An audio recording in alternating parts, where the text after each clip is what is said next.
As she said the words, I silently breathed in relief. Finally, the hurdles are cleared, and we can start discussing actual business. Find out what she has available to her, and how much it'll cost. I thought to myself, beginning to feel a little easier about the situation. But that was about to change. The woman raised her hand, and with another beckoning gesture of her fingers, a small crystal ball floated from a different segment of the room, coming to rest on the table between us. Now, while I did say that we can start to do business, in order to begin making transactions, I'll first need what you might call an advanced payment, upfront cost, as it were. As I said, I am an enhancement specialist.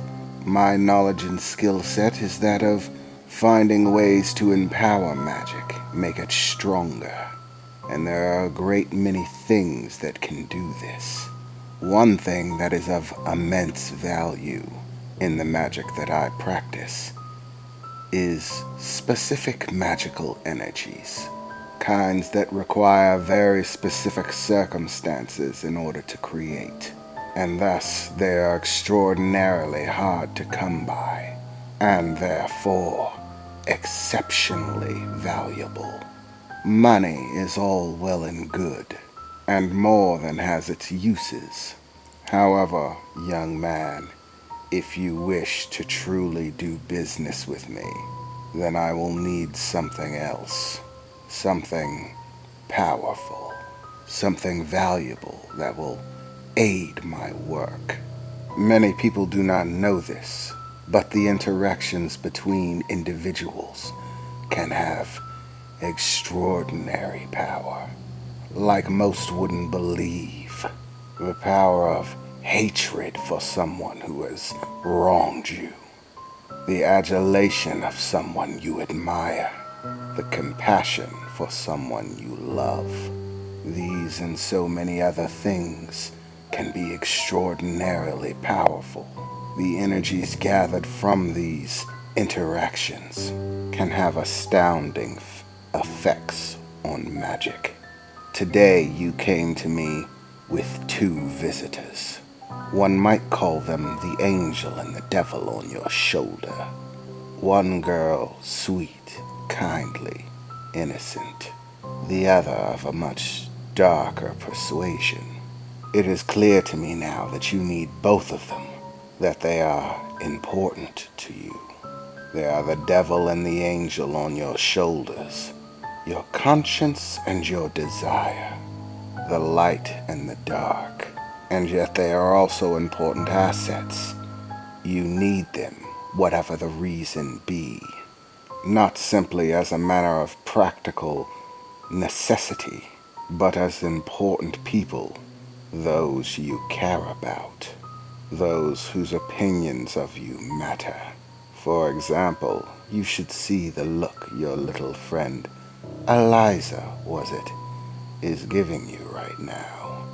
As she said the words, drawing my attention to Eliza, she was looking at me with a somewhat worrying expression, as if she was beginning to grow concerned, as if she didn't know whether or not to be frightened of me.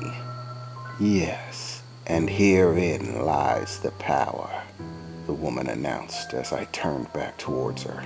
She rose from her seat, grasping the bottom of the crystal ball in her hand, reaching across the table and taking into her grasp my hand and placing it upon the crystal ball.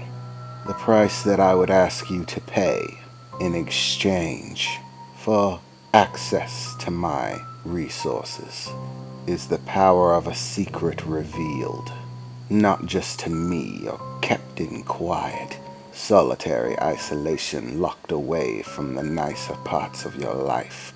No, one does not simply become of a darker nature without having paid a cost for it. One does not come to understand the darkness and the light in this world and view it with such practicality without truly understanding the darker side of things.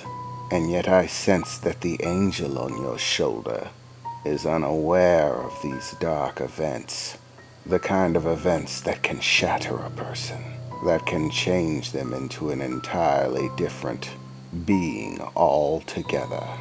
The cost that I would ask you to pay is to put it at risk.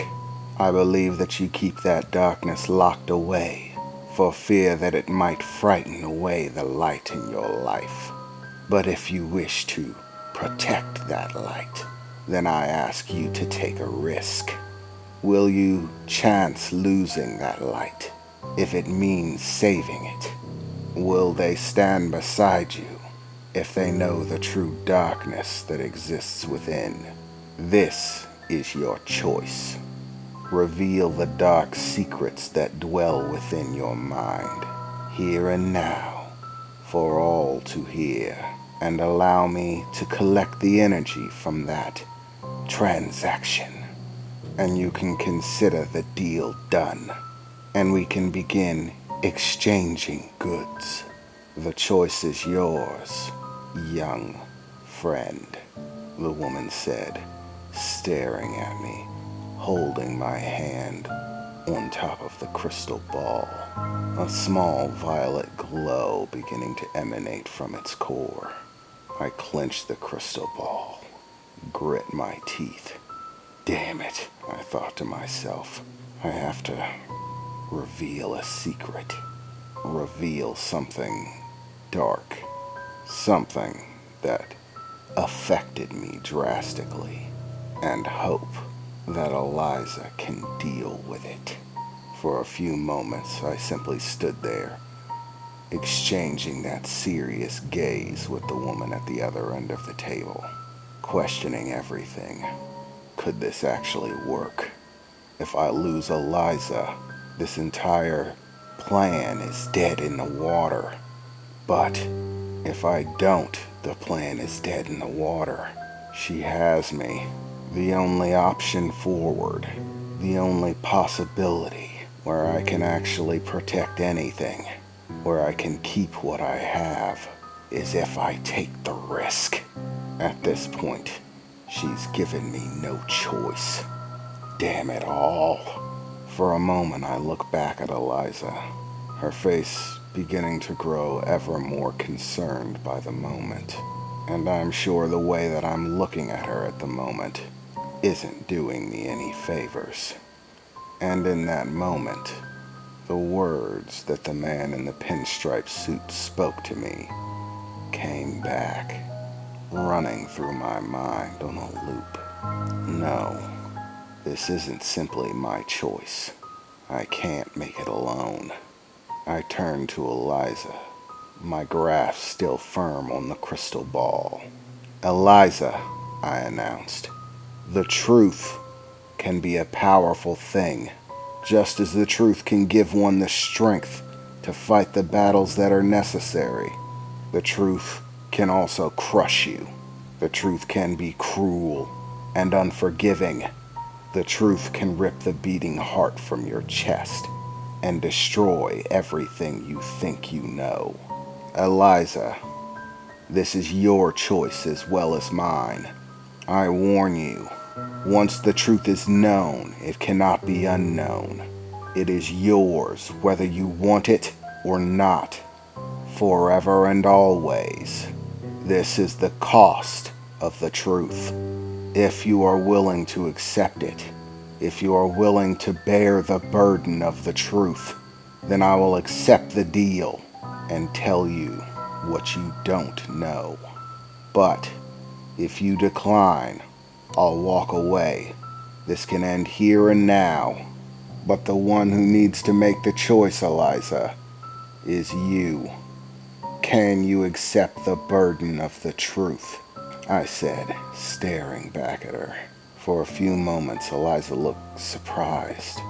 Then she began to stare down at the floor, contemplating, wondering what the right decision was, what she would do, how she would answer. And then Eliza looked up at me with a serious expression, focused, determined. Yes, she replied. Take the deal, Regimen. I have no intentions of living my life in the dark. If you have a secret, I want to know, Eliza said. She tried not to let it on, but there was a tremble in her voice. I could see her biting into her lip. She's scared of what I might be about to say. But there's no choice now. Or should I say, the choice has already been made.